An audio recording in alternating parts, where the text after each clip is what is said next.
열왕기상 19장 1절에서 5절입니다. 아합이 엘리야가 행한 모든 일과 그가 어떻게 모든 선지자를 칼로 죽였는지를 이세벨에게 말하니 이세벨이 사신을 엘리야에게 보내어 이르되 내가 내일 이맘때에는 반드시 내 생명을 저 사람들 중 한 사람의 생명과 같게 하리라. 그렇게 하지 아니하면 신들이 내게 벌 위에 벌을 내림이 마땅하니라 한지라.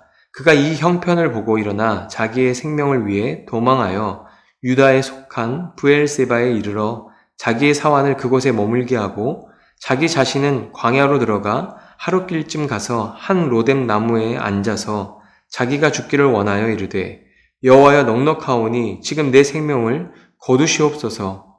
나는 내 조상들보다 낫지 못하니이다 하고 로뎀 나무 아래에 누워 자더니 천사가 그를 어루만지며 그에게 이르되 일어나서 먹으라 하는지라.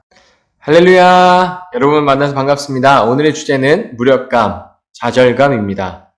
무력감은 스스로 힘이 없음을 알았을 때 드는 허탈하고 맥빠진 느낌입니다. 좌절감은 꺾을 좌, 꺾을 절을 사용합니다. 계획이나 의지가 꺾이고 또 꺾여서 자신감을 잃는 느낌입니다. 우리는 뭐든지 결과가 좋아야 된다고 생각합니다. 그리고 그렇지 못한 나를 보며 무력감과 좌절감에 빠지곤 합니다. 오늘은 이스라엘 백성들이 가장 크고 위대한 선지자로 생각하는 엘리야에 관한 이야기를 하려고 합니다. 위대한 선지자였던 엘리야도 자신도 어찌할 수 없는 상황과 환경 앞에 무력해지고 좌절감을 느끼는 사람이었습니다. 열왕기상 18장을 보면 엘리야는 바알과 아세라 선지자 850명과 싸워서 승리합니다. 그러나 노력하고 고생해서 바알과 아세라 선지자와의 싸움에서 승리한 기쁨을 느끼기도 전에 한 가지 소식이 들려옵니다. 바알과 아세라 선지자의 머리였던 이세벨이 엘리야와 전쟁을 선포한 것입니다. 바알과 아세라 선지자처럼 엘리야를 죽이겠다고 선포한 것입니다. 850명의 선지자와 싸워서 이긴 엘리야였지만 더 크고 강한 이세벨이 다음 상대로 등장하자 엘리야는 깊은 무력감에 빠지게 되었습니다. 끝이라고 생각했는데 결과도 좋고 다 잘 되어가고 있다고 생각했는데 더 어렵고 힘든 일을 마주하게 되었기 때문입니다. 그리고 여전히 이스라엘은 바알과 아세라를 섬기는 모습을 보고 엘리야는 자신이 노력한 시간이 물거품이 되는 것 같았고 앞으로 보내야 할 시간도 의미가 없다고 느낀 것 같습니다. 이세벨과 싸워서 이기면 이스라엘이 돌아올까요? 더 크고 강한 적은 나타나지 않게 되는 것일까요? 자신도 어찌할 수 없는 상황과 환경에 무력해지고 좌절감에 깊이 빠진 엘리야는 있어야 할 곳에서 멀리 벗어나 광야 어딘가 나무 아래서 깊이 잠들었습니다. 해야 할 일이 있지만 마치 모든 것을 잊어버리고 좀 쉬고 싶어 하는 것 같습니다. 어떤 분은 이세벨이 두려워서 도망쳐서 숨은 것이라고 말씀합니다. 그럴 수도 있습니다. 변하지 않는 상황에 엘리야는 전의를 상실하고 의욕도 다 잃어버린 것 같습니다. 여러분도 엘리야처럼 위기와 고생을 견디며 노력했던 일들이 원하는 결과가 나오지 않았을 때 좌절하고 무기력해지지 않나요? 그래서 삶의 의욕을 잃어버리고 해야 할 일을 회피하기 위해서 엘리야처럼 있어야 할 자리를 벗어나 잠을 청한 적은 없나요?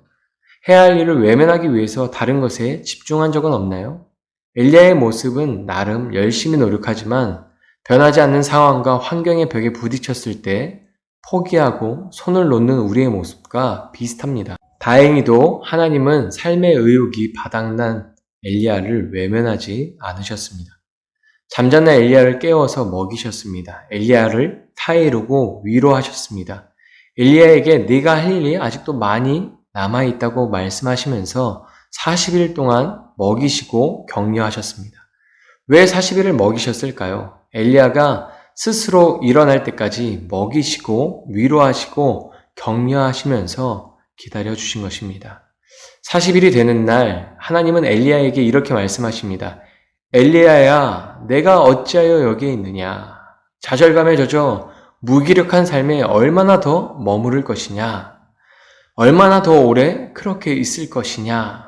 그러자 엘리야는 열정을 다해 열심히 우상을 섬기는 선지자들과 싸웠지만 여전히 이스라엘은 돌이키지 않고 우상을 섬기며 자기는 혼자라 외롭다고 말합니다. 그리고 이제는 자기의 생명까지 위태로워졌다고 말합니다.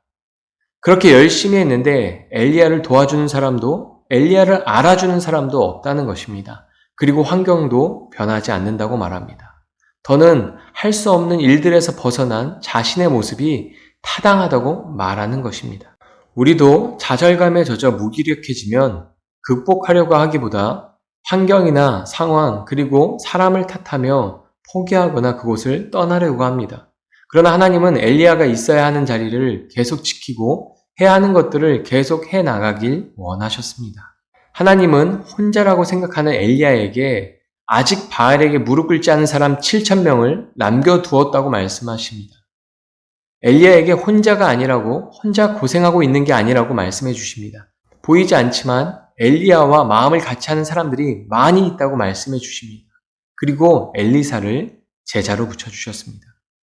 열정과 열심을 다해 노력한 엘리야가 원하는 결실은 없었지만 결실이 전혀 없는 것은 아니었습니다.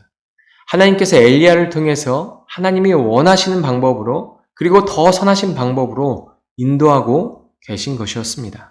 결정적으로 하나님은 엘리야에게 일어나서 하나님의 얼굴을 맞이하라고 말씀합니다. 전능하신 하나님을 바라보라고 말씀합니다. 그리고 엘리야는 의욕이 바닥난 현실에서 여호와 하나님을 바라보고 일어나게 됩니다.